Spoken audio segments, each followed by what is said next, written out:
Hello and hi everyone, നമസ്കാരം and welcome to reaction Beran Chullikkal. എല്ലാവരും സുഖമായിരിക്കുന്നു എന്ന് വിശ്വസിക്കുന്നു. ഇന്ന് രണ്ട് വിഷയങ്ങളാണ് നമ്മൾ റിയാക്ഷൻ എടുത്തിട്ടുള്ളത്. ഒന്ന്, നിവിൻ പോളിയുടെ മറുപടി. ലിസ്റ്റിൻ സ്റ്റീഫൻ കഴിഞ്ഞ ദിവസം നിവിൻ പോളിയെ കുറിച്ചാണ് എന്ന് തോന്നുന്ന രീതിയിലൊരു പരാമർശം നടത്തി. പിന്നെ അദ്ദേഹം പറഞ്ഞു, ഞാൻ നിവിൻ പോളി എന്ന് പറഞ്ഞിട്ടില്ല, മറ്റുള്ളവർ പറഞ്ഞതിന്റെ ഉത്തരവാദിത്തമല്ല എന്ന് പറഞ്ഞു.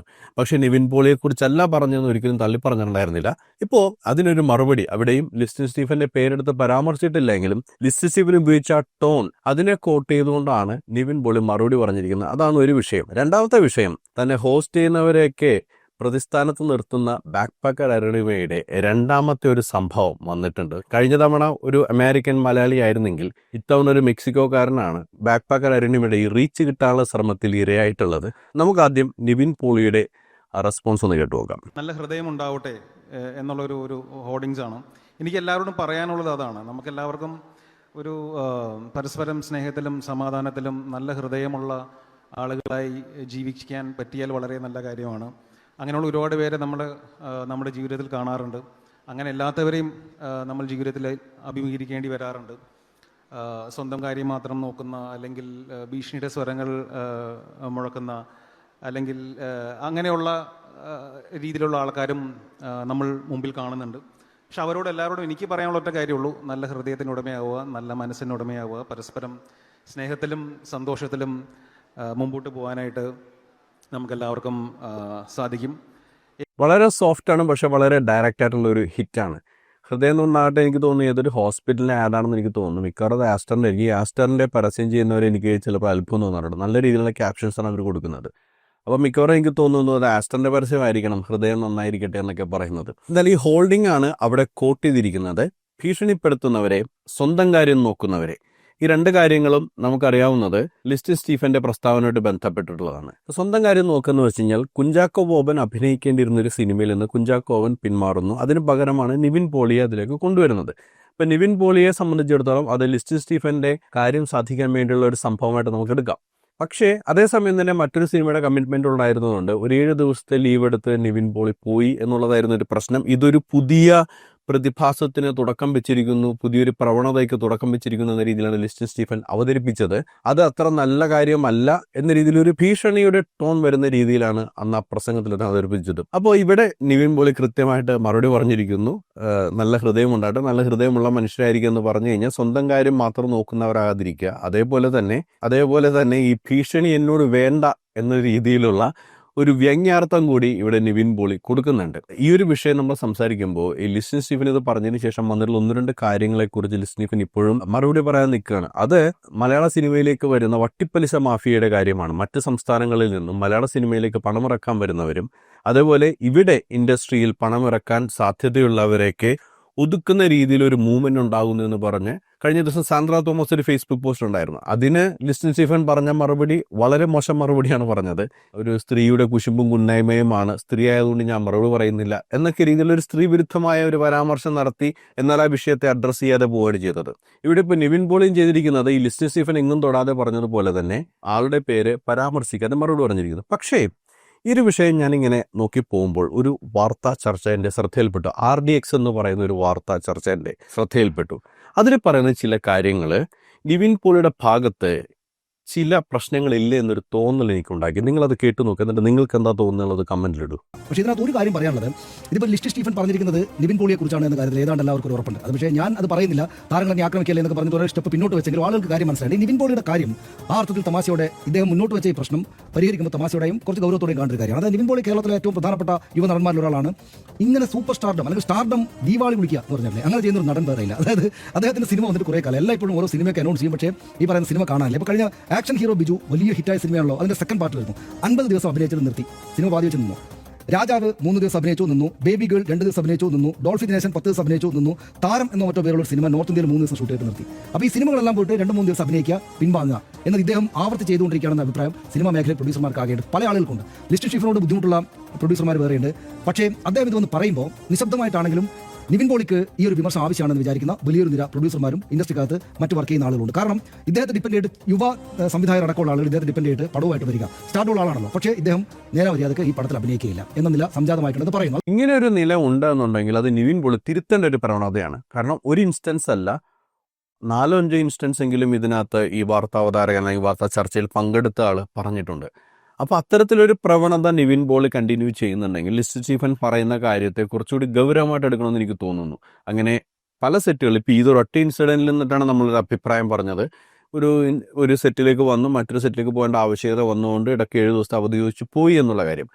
പക്ഷേ അതല്ല, ഇതൊരു തുടർച്ചയായിട്ട് 3-4 സിനിമകൾ ഇങ്ങനെ തന്നെ ഒരു ടെൻഡൻസിയാണ്. ആ സിനിമ തുടങ്ങി വെക്കുന്നു, ഇടയ്ക്ക് വെച്ച് നിർത്തിപ്പോകുന്നു എന്നുള്ളൊരു സംഭവം നിവിൻ പോളിയുടെ ഭാഗത്തുണ്ടെങ്കിൽ അത് നിവിൻ പോളി തിരുത്തേണ്ടുന്ന ഒരു കാര്യമാണ്. കാരണം നിവിൻ പോളി ഇവിടെ പിടിച്ചു നിർത്തുന്നത് നിവിൻ പോളിക്കുള്ള ഒരു സ്റ്റാർ വാല്യൂ ആണ്. ആ സ്റ്റാർ വാല്യൂ ലഭിക്കുന്നത് സിനിമകളിലൂടെയാണ്. സിനിമകൾക്ക് പൈസ ഇൻവെസ്റ്റ് ചെയ്യുന്നത് പ്രൊഡ്യൂസറാണ് എന്നുള്ള കാര്യം കൂടിയുണ്ട്. അപ്പോൾ പ്രൊഡ്യൂസർ ആണെങ്കിലും വെറുതെ വരുന്നതല്ല, പ്രൊഡ്യൂസർക്ക് സ്റ്റാർ വാല്യൂ നോക്കി തന്നെ വരുന്നതാണ്. വളരെ കുറഞ്ഞ ആളുകളാണ് പരീക്ഷണത്തിന് തയ്യാറാകുന്നതും ഒരു പുതുമുഖത്തെ വെച്ച് നമുക്ക് സിനിമ ചെയ്യാം എന്നുള്ള കോൺഫിഡൻസോടെ വരുന്നു. കുറേ ആളുകളൊക്കെ എസ്റ്റാബ്ലിഷ് ആയതിനു ശേഷമായിരിക്കും ഇത്തരത്തിലുള്ള ഒരു പരീക്ഷണത്തിന് തന്നെ മുതിരുന്നത്. നിവിൻ പോളിക്ക് ഇപ്പോൾ ലഭിച്ചിട്ടുള്ള ഈ സ്റ്റാർഡം എന്ന് പറയുന്ന അങ്ങനെ ലഭിച്ചിട്ടുള്ള അവസരങ്ങളിലൂടെ വന്നിട്ടുള്ള ഒന്നാണ്.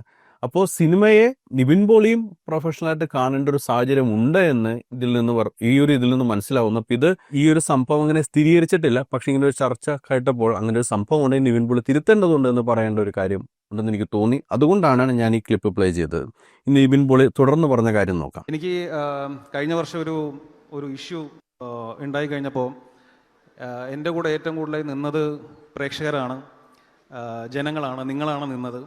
അപ്പോൾ ഞാൻ ഏത് വേദി പോയാലും എല്ലാവരോടും നന്ദി പറയാറുണ്ട്. ഞാൻ നിങ്ങളോട് നന്ദി പറയുകയാണ്.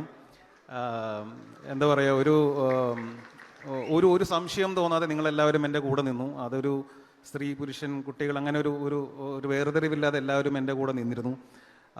നിന്നതിന് എല്ലാവരോടും നന്ദി. ഒരുപാട് സന്തോഷം ഉണ്ട് ആ കാര്യത്തിൽ. ഇത് നിവിൻ പോളി എടുത്തു പറയുമ്പോൾ നിവിൻ പോളിക്ക് തന്നെ മനസ്സിലാവുന്നുണ്ട് ജനങ്ങൾക്ക് അദ്ദേഹത്തിലുള്ളൊരു വിശ്വാസമാണ് അയാളെ സപ്പോർട്ട് ചെയ്യാൻ പ്രേരിപ്പിക്കുന്നത് എന്നുള്ളത്. ഇപ്പോൾ കഴിഞ്ഞ വിഷയം നിങ്ങൾക്ക് അറിയാമല്ലോ, ഹെമ കമ്മിറ്റി റിപ്പോർട്ട് വന്നതിന് ശേഷം കുറേ ആളുകൾ വെളിപ്പെടുത്തലുമായിട്ട് മുന്നോട്ട് വന്നു. അതിൽ മുന്നോട്ട് വന്ന ഒരു വെളിപ്പെടുത്തൽ നിവിൻ പോളിക്കെതിരെയുള്ളതായിരുന്നു. പക്ഷേ നിവിൻ പോളിയുടെ തന്നെ പത്രസമ്മേളനം നടത്തി.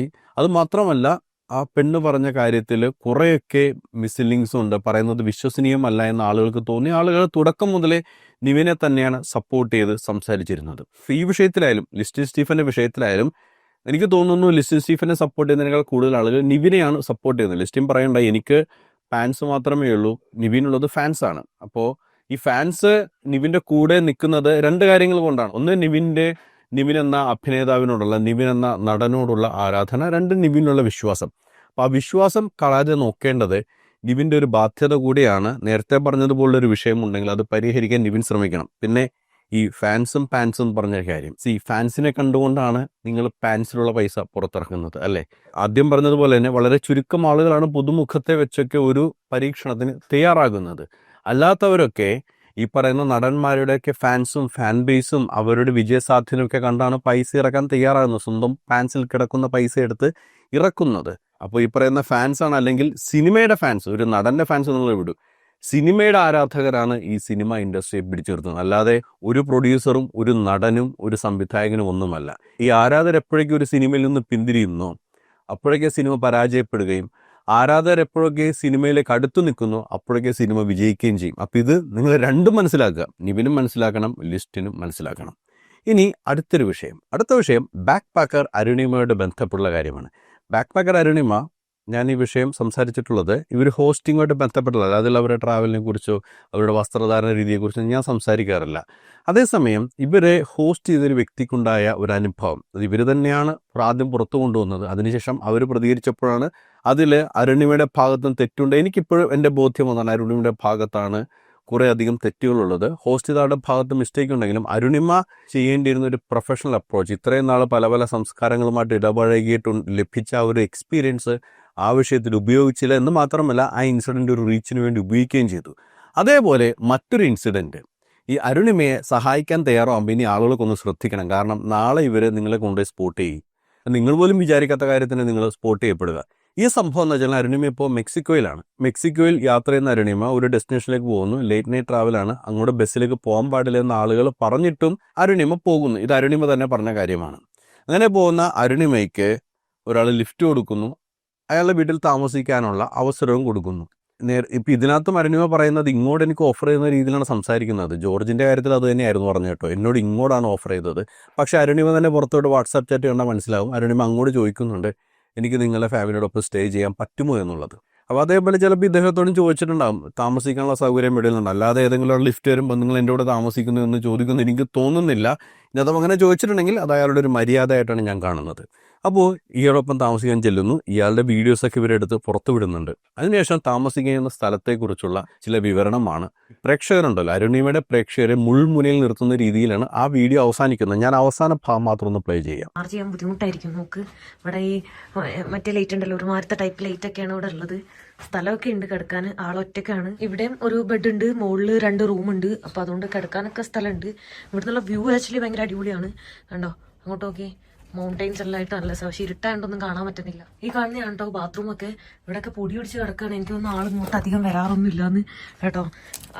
കറണ്ടും ഇല്ല, ഒന്നുമില്ല, എപ്പോഴെങ്കിലും വരുന്നതായിരിക്കും. അല്ലാണ്ട് ഇങ്ങനെ കിടക്കൂലല്ലോ കറണ്ട് ഒന്നും ഇല്ലാണ്ട്. ഞാനിത് ഈ ഒരു റൂമിലാണ് കേട്ടോ കിടക്കുന്നത്. കണ്ടോ മരം വെച്ച് ഉണ്ടാക്കിയിട്ടുള്ള ഒരു വീടാണിത്. അധികം അവരിവിടെ വന്നങ്ങനെ കിടക്കാറില്ല എന്ന് തോന്നുന്നുണ്ട്. ഇത് മുകളിലാണ് കേട്ടോ, കർട്ടനൊക്കെ ഉണ്ട്, കാണാനൊക്കെ അടിപൊളിയാണ്. പേടി തോന്നുന്നുണ്ട് ചെറുതായിട്ട്, കാരണം ഫുള്ളൊരു കാട്, അതിൻ്റെ നടുവിൽ ഞാൻ നെറ്റ്വർക്കില്ല, കറണ്ടില്ല, ഒന്നുമില്ല. ഞാൻ ഭയങ്കര തണുപ്പും പുതപ്പൊക്കെ ഉണ്ട്, 2-3 കട്ടിയുള്ള പുതപ്പൊക്കെ ഉണ്ട്, കുഴപ്പമില്ല. എന്നാലും എന്തോ പെട്ടെന്ന് ആ ആൾ മാത്രമേ ഉള്ളൂ, വേറെ ആരുമില്ല. ആളെന്താ പറയുന്നത് ഏതാ അങ്ങനെയൊന്നും അറിയില്ല. ഞാൻ എൻ്റെ വലിയ ബാഗ് താഴെ വെച്ചിട്ടുണ്ട്, ഇത് ഈ 2 ബാഗ് ഞാൻ ഇവിടെ കയ്യിൽ വെച്ചിട്ടുണ്ട്. ഭാഗ്യത്തിന് ഇവിടെ നെറ്റ്വർക്ക് കിട്ടുന്നുണ്ട്. ഇവിടെ വൈഫൈ കാര്യങ്ങളൊന്നുമില്ല, ഇലക്ട്രിസിറ്റി ഇല്ലേ പിന്നെ വൈഫൈ ഉണ്ടാവില്ലല്ലോ. എന്തായാലും എൻ്റെ ഡാറ്റ കുറച്ചുണ്ട്, അത് ഉപയോഗിക്കാം കുറച്ച് നേരം, പെട്ടെന്ന് കിടന്നുറങ്ങാം. രാവിലെ 5:30 ഇവിടെ നിന്ന് ഇറങ്ങാമെന്നാണ് പുള്ളിക്കാരൻ പറഞ്ഞത്. അപ്പോൾ 5 മണിയാകുമ്പോൾ രാവിലെ എണീക്കണം. സാധാരണ എനിക്കങ്ങനെ പേടി തോന്നാറില്ല, എവിടെയെങ്കിലും കാട്ടിലാണെങ്കിലും ഒറ്റയ്ക്കാണെങ്കിലും. ഇപ്പോൾ ഒരാളുടെ വീട്ടിൽ ഒറ്റയ്ക്ക് ഞാനിങ്ങനെ നിൽക്കുമ്പോൾ ഒന്നും പേടി തോന്നാറില്ല.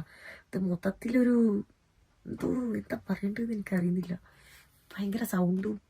പുള്ളി പറഞ്ഞു ഭാര്യയ്ക്ക് അറിയില്ല ഞാനിവിടെ താമസിക്കുന്നത്, ഭാര്യയോട് പറഞ്ഞാൽ പ്രശ്നമാവെന്നൊക്കെ പറഞ്ഞു. സാധാരണ ഇവിടുത്തെ ആൾക്കാർക്ക് അങ്ങനെയൊന്നും ഇല്ല. ഇല്ല എല്ലാവരോടും പറയുന്ന ഇതെന്താ പ്രശ്നം എന്നല്ല. ഇവിടെ 3 റൂമുണ്ട്, പുള്ളി അപ്പുറത്തെ റൂമിലാണ് കിടക്കുന്നത്, ഞാൻ ഇപ്പുറത്തെ റൂമിലാണ് കിടക്കുന്നത്. അപ്പം എന്തിനാ പുള്ളി അങ്ങനെ പറഞ്ഞതെന്നൊക്കെ ഉള്ളതാണ് എൻ്റെ സംശയം. എന്നിട്ട് പുള്ളി പറഞ്ഞു ഗോഡിൽ ബിലീവ് ചെയ്യുന്നുണ്ട്, അതുകൊണ്ട് ഞാൻ സേഫാണെന്നും പറഞ്ഞു. അതിനുശേഷം എനിക്ക് ആകെ കൺഫ്യൂഷനായി, ഡബിൾ മൈൻഡായി. ഭയങ്കര എന്താ പറയേണ്ടതെന്നറിയില്ല. അവിടെ തോർത്തിയും ഒരു ഇത് ഇരിക്കുന്നുണ്ടായി, ഞാൻ കഴിച്ചില്ല. അതിൽ ഈച്ചയൊക്കെ ഇരുന്ന് പ്രാണിയൊക്കെ ഇരിക്കുന്നു. ആളത് ചൂടാക്കി കഴിച്ച്, അത് കഴിച്ച് ഇനി അസുഖം പിടിപ്പിക്കണ്ടല്ലോ. ഒരു ദിവസം പട്ടിണി കിടന്നാലും കുഴപ്പമില്ല. ഇന്നെനിക്ക് രാവിലെ തൊട്ട് ഓരോ പ്രശ്നങ്ങളാണ്. ചൂടായിട്ടാണെങ്കിലും, ഫുഡ് കിട്ടിയിട്ട് അത് കൊളായിട്ടാണെങ്കിലും, ലിഫ്റ്റ് ഇട്ടാണ്ട് കുറേ നടന്നിട്ടാണെങ്കിലും, ഇന്ന് മൊത്തം ഡാർക്കായിട്ടുള്ള കാര്യങ്ങളാണ് സംഭവിക്കുന്നത്. ഭയങ്കര സൈലൻ്റ് അവിടെ, ഒരു സൗണ്ട് നിങ്ങൾക്ക് കേൾക്കാൻ പറ്റൂല. ഭയങ്കര ഇതായിട്ടുള്ളത്. ഞാൻ അതേ ഡ്രസ്സിൽ അങ്ങനെ ഉറങ്ങാണ്. രാവിലെ എന്തായാലും 5 മണിക്ക് എണീച്ച് പോകാനല്ലേ, തണുപ്പുമാണ്, അതുകൊണ്ട് കുളിക്കേണ്ട ആവശ്യമില്ല. രാവിലെ അങ്ങനെ ഒന്ന് പെട്ടെന്ന് രാവിലെ 5 മണിയായിട്ട് എണീച്ച് പോയാൽ മതിയായിരുന്നു. സാധാരണ എനിക്കങ്ങനെ സ്പെല്ലിംഗ് മിസ്റ്റേക്ക് തോന്നും, പക്ഷെ എന്നാലും ഒരു പേടി തോന്നാറില്ല. ഇതിപ്പോൾ എന്താ അറിയില്ല, മൊത്തത്തിൽ സൈലൻ്റ് ആയിട്ടാണോ, കാട്ടിലായിട്ടാണോ, ആളുടെ സംസാരം അങ്ങനെ ആയിട്ടാണോ, അതോ ഫുഡൊന്നും കഴിക്കാനായിട്ടാണോ എന്താണെന്നറിയില്ല. ഒരു ആവശ്യമില്ലായിരുന്നു ഇങ്ങോട്ട് വരുന്നത്. ആള് പറഞ്ഞ് വീട്ടിലേക്ക് പോവാന്ന് പറഞ്ഞപ്പോൾ ചാടിക്കറി പോന്നാ. വീട്ടിലേക്ക് പോകാന്ന് പറഞ്ഞപ്പോൾ ഞാൻ വിചാരിച്ചു സാധാരണ ഇവിടെ ഒറ്റയ്ക്കൊന്നും ആരും താമസിക്കില്ല, ഫാമിലി മക്കളൊക്കെ ഉണ്ടാവും. അങ്ങനെ ഓർത്തിട്ട് വന്നാണ്. എന്തായാലും സേഫ് ആണെന്ന് വിചാരിക്കാം. കിടക്കുന്നുണ്ട് ഞാൻ. എന്തായാലും എന്തോ ഒരു നെഗറ്റീവ് പോലൊക്കെ ഉണ്ട്, കുറച്ച് ഡാർക്കായിട്ടുണ്ട്. ഇത് കേട്ടപ്പോൾ നിങ്ങൾക്ക് എന്താണ് തോന്നിയത്? അപ്പുറത്ത് കിടക്കുന്ന ആൾ നല്ല മനുഷ്യനാണെന്നാണോ, അല്ലെങ്കിൽ അപ്പുറത്ത് കിടക്കുന്ന ഒരു വില്ലനാണെന്നാണോ? ഭയമുണ്ടായുള്ള ഫാമിലി ഇവിടെ ഇല്ല, ഇവിടെ ഞങ്ങൾ ഒറ്റക്കാണ്, കാടാണ്, രാത്രിയാണ്, അപ്പുറത്ത് കൂടെ അയാൾ കിടക്കുന്നു എന്നൊക്കെ പറയുമ്പോൾ ആ മനുഷ്യനെ കുറിച്ച് ഒരു തെറ്റായ ധാരണയാണ് ഇത് കേൾക്കുന്ന ആളുകളിലേക്ക് കൊടുക്കുന്നത്. എന്നാൽ ഇവിടെ ചെയ്യേണ്ട ഒരു കാര്യമുണ്ടായിരുന്നു. ഇതിപ്പോൾ പറഞ്ഞു, ശരി, പറഞ്ഞ സ്ഥിതിക്ക് ഈ വീഡിയോ എന്തായാലും ലൈവായിട്ട് ഇടുന്ന കാര്യമല്ലല്ലോ, തൊട്ടടുത്ത ദിവസമൊക്കെ അപ്ലോഡ് ചെയ്യുന്ന കാര്യമാണ്. അപ്പോൾ തൊട്ടടുത്ത ദിവസം ഒരു എക്സ്പീരിയൻസ് നമ്മൾ വിചാരിച്ച പോലെ നേരം ആൾ നല്ലൊരു മനുഷ്യനാണെന്ന് പറഞ്ഞതിന് ശേഷം ഈ വീഡിയോയിൽ ആഡ് ചെയ്തിട്ടിരുന്നെങ്കിൽ നമ്മൾക്ക് പറയാൻ പറ്റും സത്യസന്ധമായിട്ടാണ് ഈ കാര്യത്തെ കൈകാര്യം ചെയ്തതെന്ന്. പക്ഷെ ഇവിടെ അരുണിമ ചെയ്തൊരു കാര്യം, അടുത്തൊരു വീഡിയോയിലേക്ക് പോകുന്നു. മറ്റേ സീരിയലൊക്കെ അവസാനിപ്പിക്കുമല്ലോ, മറ്റേ ചോദ്യങ്ങളൊക്കെ ചോദിച്ചിട്ട് അവൾ ഇനി അവനെ പിടിക്കുമോ, പിടിച്ചാൽ അവൾ അടിക്കുമോ, അടികൊണ്ടാൽ അവൾ കരയുമോ എന്നൊക്കെ ചോദ്യം ചോദിച്ചിട്ട് പരസ്യം കൊടുക്കുന്നത് പോലെ ഏറ്റവും അവസാനം ഒരു സസ്പെൻസിലൊക്കെ കാര്യം കൊണ്ടിട്ടിട്ട് ഈ നാളത്തെ വീഡിയോ ആൾക്കാരെ കാണാൻ പ്രേരിപ്പിക്കുക. ഇതിൻ്റെ അടിയിൽ ചെന്ന് നോക്കിയിട്ടുണ്ടെങ്കിൽ അവിടെ നടക്കാത്തൊരു പൂജയും ഇല്ല എന്നുള്ളതാണ്. അവിടെ കുർബാന ചൊല്ലുന്നു, മെഴുകുതിരി കത്തിക്കുന്നു, മുട്ടുമേൽ നിന്ന് പ്രാർത്ഥിക്കുന്നു. ആ മെക്സിക്കോക്കാരനെതിരെ ശത്രുസംഹാര പൂജ ഒരു ആൾക്കാർ നടത്തിയിട്ടുണ്ട് ആ കമൻറ്റിൽ. അത്രയും പ്രാർത്ഥനയും ഭയങ്കര കെയറും ഒക്കെ ആ കമൻറ്റിൽ കാണാൻ നല്ല കാര്യമാണ്. കാരണം ഒരാൾ ഇങ്ങനെ ഒരു സാഹചര്യം എന്ന് പറയുമ്പോൾ സാധാരണ മനുഷ്യർ, നല്ല ഹൃദയമുള്ള മനുഷ്യർ എന്താ ചെയ്യുന്നത്? ഇപ്പം നിവിൻ പിള്ള എന്ന് പറഞ്ഞ പോലെ നല്ല ഹൃദയമുള്ള മനുഷ്യരൊക്കെ ഇവർ സേഫ് ആയിരിക്കണമെന്ന് പ്രാർത്ഥിക്കും. പക്ഷേ അരുണിമ ചെയ്തെന്ന് വെച്ചിട്ടുണ്ടെങ്കിൽ ഒരാൾ ലിഫ്റ്റ് കൊടുത്തു, ഇവർ പറയുന്നു ഇങ്ങനൊരു വീട്ടിലേക്കാണ് വരുന്നതെന്ന് അറിയില്ലായിരുന്നു, ചോദിക്കായിരുന്നില്ലേ നിങ്ങളവിടെ ഫാമിലി കൂടെയാണ് താമസിക്കുന്നത്, അല്ലെങ്കിൽ എങ്ങോട്ടാണ് പോകുന്നത്? ഇപ്പം നമുക്ക് മനസ്സിലാവുന്ന ഒരു ഫാം ഹൗസ് ആയിട്ട് മനസ്സിലാവുന്നത്. ഇവർ തന്നെ പറയുന്നുണ്ട് അതിവിടെ അവക്കാഡോ കൃഷിയൊക്കെ ഉണ്ട്. അപ്പോൾ ഒരു ഫാം ഹൗസ് ആയിരിക്കണം ഇത്. അപ്പം അത്രയും സൗകര്യങ്ങളൊക്കെ ഉണ്ടാവുള്ളൂ. ഇപ്പോൾ അവിടെ കുറ്റം പറച്ചിലാണ് മുഴുവൻ. ഇത് മുഴുവൻ കറണ്ട് ഇല്ല, വൈഫൈ ഉണ്ടാവില്ലല്ലോ, പിന്നെ ഇത് ഈ ചേർത്ത ഫുഡാണ് അവർ കഴിക്കുന്നത്. ഇതിൻ്റെയൊക്കെ ആവശ്യം എന്താണ് അരുൺ പറയുന്നത്? നിങ്ങൾ ഹോസ്റ്റ് ചെയ്യുന്ന ആൾ അപമാനിക്കാൻ നിങ്ങളെ സ്ഥിരം പരിപാടിയായിക്കൊണ്ടിരിക്കുകയാണോ? ജോർജിൻ്റെ വീട്ടിൽ ഇതൊക്കെ തന്നെയാണ് നിങ്ങൾ പറഞ്ഞത്. എന്നിട്ട് അയാൾ ഒരു സ്ത്രീ ലംബടനെ പോലെ ചിത്രീകരിച്ചിട്ട് അവിടെ കൊണ്ട് നിർത്തിയിരിക്കുക. ആ മനുഷ്യൻ്റെ പ്രൈവസി എന്ന് പറയുന്ന സംഭവമാണ്. ഞാൻ എന്തുകൊണ്ടാണ് ഈ ഒരു പോർഷൻ മാത്രം എടുത്ത് വെച്ചിട്ടുണ്ടെങ്കിൽ ഇവർ ട്രാവൽ ചെയ്യുന്ന സമയത്ത് പറയുന്ന കാര്യങ്ങളിൽ അയാൾ കൂടെ ഉൾപ്പെട്ടിട്ടുണ്ട് എന്നുള്ളത് കൊണ്ടാണ്. അയാൾ ഒരു പ്രൈവസി ആഗ്രഹിക്കുന്നുണ്ട് എന്നതിന് ഏറ്റവും വലിയ തെളിവാണ് നിങ്ങളോട് പറഞ്ഞത്. ഞാൻ വീട്ടിൽ ഭാര്യയോട് പറയാതെയാണ് നിങ്ങൾക്കിവിടെ താമസിക്കാൻ അവസരം നൽകിയിരിക്കുന്നത്, അറിഞ്ഞാൽ പ്രശ്നമാകും. അത് നിങ്ങൾ എന്താ ചെയ്തത്? അത് ഭാര്യയോട് മാത്രം പറഞ്ഞിരുന്നെങ്കിൽ കുഴപ്പമുണ്ടായിരുന്നില്ല. നാട്ടുകാരെ മുഴുവൻ കാണിക്കുന്ന ഒരു വീഡിയോ ഇട്ട് പുറത്തു വിട്ടിരിക്കുന്നു. അവർക്ക് മലയാളം അറിയില്ലാത്തതുകൊണ്ട് പ്രശ്നമില്ല. പക്ഷേ വീഡിയോ കണ്ടാൽ അറിയാമല്ലോ അവർ നിങ്ങളെ ഒരു സ്ഥലത്തേക്ക് കൊണ്ടുപോയി ഫാം ഹൗസിലേക്ക് കൊണ്ടുപോയി അവിടെ താമസിപ്പിച്ചു എന്നുള്ളത്. അപ്പോൾ എങ്ങാനും ആ വീഡിയോ കാണാമെന്നുണ്ടെങ്കിൽ നിങ്ങൾ അവരുടെ കുടുംബം കലക്കുകയല്ലേ ചെയ്തത്? ഇനി അത് അവരുടെ ഇഷ്ടമാണെന്നേ. ഇപ്പം അദ്ദേഹം അങ്ങനെ പറഞ്ഞിട്ടുണ്ടെങ്കിൽ ചിലപ്പോൾ ചിലരുടെ കാര്യത്തിൽ അങ്ങനെയാണ്. ചില ഭാര്യമാരൊക്കെ അങ്ങനെയാണ്, ചില ഭർത്താക്കന്മാരും അങ്ങനെ തന്നെയാണ്. സംശയരോഗം കൊണ്ട് ഭർത്താവ് എന്ത് ചെയ്താലും ഭാര്യ എന്ത് ചെയ്താലും എല്ലാം സംശയത്തിൻ്റെ കണ്ണിലൂടെ നോക്കുന്ന ജീവിത പങ്കാളികളുണ്ട്. അപ്പോൾ അത്തരത്തിലുള്ള ഒരാളാണെന്നുണ്ടെങ്കിൽ അയാൾ അത്തരം ഒരു സംഭവത്തെ ബ്രേക്ക് ചെയ്യാൻ ആഗ്രഹിക്കുന്നില്ല എങ്കിൽ ആ പ്രൈവസി കൊടുക്കാനുള്ള ഉത്തരവാദിത്വം നിങ്ങൾക്കുണ്ട്. ആ ഒരു സംസ്കാരം നിങ്ങൾ കാണിക്കണമായിരുന്നു. കഴിഞ്ഞ വീഡിയോ ഞാൻ പറഞ്ഞപ്പോൾ ചിലരിനോട് പറഞ്ഞതാ, അവർ പല രാജ്യങ്ങളിൽ സഞ്ചരിച്ചിട്ടുണ്ട്. നിങ്ങൾ ഈ കുണ്ടുകുഴിയിൽ കിടക്കുന്ന ആളുകളാണ് ഇങ്ങനെ അഭിപ്രായം പറയുന്നതെന്ന്. അവരെങ്ങനെയാണ് ഞാൻ കുണ്ടുകുഴി കിടക്കുന്നത് കണ്ടെന്ന് എനിക്കറിയാം. ഞാൻ കുണ്ടുകുഴിയിലും ജീവിച്ചിട്ടുണ്ട്, നല്ല ഹൈഫൈ സിറ്റിയിലും ജീവിച്ചിട്ടുണ്ട്. ഇനി ഇവർ സഞ്ചരിച്ച അത്ര രാജ്യങ്ങൾ സഞ്ചരിച്ചിട്ടില്ലെങ്കിലും ഞാൻ വിവിധ രാജ്യങ്ങൾ സഞ്ചരിച്ചിട്ടുണ്ട്, സംസ്കാരങ്ങൾ കണ്ടിട്ടുണ്ട്, വിവിധ നാഷണാലിറ്റീസുമായിട്ട് അടുത്തിടപഴകിയിട്ടുണ്ട്. എന്ന് വെച്ച് ഇവരുടെ അത്ര ഞാൻ ട്രാവൽ ചെയ്തിട്ടില്ല. പക്ഷെ അവരിൽ നിന്നൊക്കെ ലഭിച്ചൊരു സാമാന്യ സംസ്കാര ബോധമുണ്ട് ഒരാളുടെ പ്രൈവസിയെ മാനിക്കുക എന്നുള്ളത്. അയാളുടെ വീഡിയോയും പുറത്തുവിട്ട് അയാളുടെ ഫാമിലി, അയാളുടെ ഭാര്യയെക്കുറിച്ചും ഒരു കുറ്റവും പറഞ്ഞ്, അയാളെക്കുറിച്ചും കുറ്റം പറഞ്ഞ്, അയാൾ കഴിക്കുന്ന ഭക്ഷണത്തെക്കുറിച്ചും കുറ്റം പറഞ്ഞ്, അയാൾ താമസിക്കുന്ന സ്ഥലത്തെക്കുറിച്ചും കുറ്റം പറഞ്ഞ്, അവസാനം അയാൾ ഒരു സ്ത്രീലംബടനാക്കിയിട്ട് അവർ കിടന്നുറങ്ങി. പിറ്റേ ദിവസം ഇതിനെക്കുറിച്ചൊരു വിവരവുമില്ല, വേറൊരു വീഡിയോ ആയിട്ട് വന്നു. ഇതാണോ നിങ്ങൾ ഈ പല ലോകങ്ങളിലും കണ്ടുള്ള സംസ്കാരമായിട്ട് നിങ്ങൾ സ്വാംശീകരിച്ചിട്ടുള്ളത്? ഈ വീഡിയോ കാണുന്ന ആളൊന്ന് ആലോചിക്കേ. നമ്മളൊരു പെൺകുട്ടിക്ക് ഒരാണ് അല്ലെങ്കിൽ ഒരു പെണ്ണ് ഒരാണ് തിരിച്ചോ മറിച്ചോ ലിഫ്റ്റ് കൊടുക്കുന്നു. അയാളൊരു ട്രാവലറാണ്. അയാളെക്കുറിച്ച് നിങ്ങൾക്കൊരു ധാരണയുമില്ല. അയാൾ ആരാണ്, അയാൾ നല്ലതാണോ ചീത്തയാണെന്നോ നമുക്കൊരു ധാരണയുമില്ല. എങ്കിലും നമ്മൾ അയാൾക്ക് ഒരു ലിഫ്റ്റ് കൊടുക്കാൻ തയ്യാറാകുന്നു, യാത്രയെ സഹായിക്കാൻ തയ്യാറാകുന്നു. താമസിക്കാനായിട്ട് എനിക്കൊരു ഫാം ഹൗസ് ആണുള്ളത്, അല്ലെങ്കിൽ ആരാണോ ഹോസ്റ്റ് ഒരു ഫാം ഹൗസ് ആണുള്ളത്, അവിടെ താമസിപ്പിക്കാൻ തയ്യാറാകുന്നു. ഈ താമസിക്കാൻ വന്ന സ്ത്രീ അല്ലെങ്കിൽ പുരുഷൻ അടുത്ത ദിവസം ഒരു വീഡിയോ പുറത്തെടുക്കണം നിങ്ങളൊക്കെ വെച്ചിട്ട്, ഇയാൾ അപ്പുറത്ത് കിടന്ന് ഉറങ്ങണം അല്ലെങ്കിൽ ആ സ്ത്രീ അപ്പുറത്ത് കിടന്ന് ഉറങ്ങിയാണ്, അവരെന്നെ ഉപദ്രവിക്കുമെന്ന് അറിയില്ല, അയാൾ ഇങ്ങനെ പറഞ്ഞു, എന്താണെന്ന് നോക്കിയേ, ദൈവത്തിൽ വിശ്വാസമുണ്ട്, പേടിക്കേണ്ട, നിങ്ങൾ സേഫാണെന്ന് പറഞ്ഞതിനെ പോലും വളച്ചൊടിച്ച് ഡബിൾ മൈൻഡ് ആക്കിയിട്ടുണ്ട് ഇവർ. അങ്ങനെയൊക്കെ പറഞ്ഞ് വീഡിയോ ചെയ്ത് കഴിഞ്ഞാൽ ആ ഹോസ്റ്റ് ചെയ്താലുള്ള അവസ്ഥ എന്തായിരിക്കും? അയാൾ വേറെ ഭാഷക്കാരനെന്നുണ്ട്, കുഴപ്പമില്ല, പക്ഷേ ആ ഹോസ്റ്റ് ചെയ്താലുള്ള അവസ്ഥ എന്തായിരിക്കും? അമ്മാതിരി മോശം പരിപാടിയാണ് ഇവർ ഈ കാണിച്ചു വെച്ചിരിക്കുന്നത്. എന്തായാലും ഇവരിത് തിരുത്തുമെന്ന് എനിക്കറിയില്ല. ബാക്കിയുള്ള കാര്യത്തിൽ എനിക്ക് പറയാനുള്ള അവരുടെ ആ ഒരു പാഷൻ അവർ ഫോളോ ചെയ്യുന്ന നല്ല കാര്യം. പക്ഷേ താമസിക്കുന്ന സ്ഥലത്ത് തന്നെ ഹോസ്റ്റ് ചെയ്യാൻ തയ്യാറാവുന്നവരെ കുറിച്ച് ഇമ്മാതിരി വീഡിയോ ചെയ്യുന്നത് അതിനെ ഒന്ന് നിർത്തിയ നല്ല കാര്യമായിരിക്കും. എന്താണ് പ്രേക്ഷകർക്ക് ഈ രണ്ട് വിഷയത്തിലും പറയാനുള്ളത്? കമൻ്റായിട്ട് രേഖപ്പെടുത്തുക. മറ്റൊരു പ്രതികരണം നമുക്ക് വീണ്ടും കണ്ടുമുട്ടാം. അതുവരേക്കും ബൈ ബൈ, ടേക്ക് കെയർ.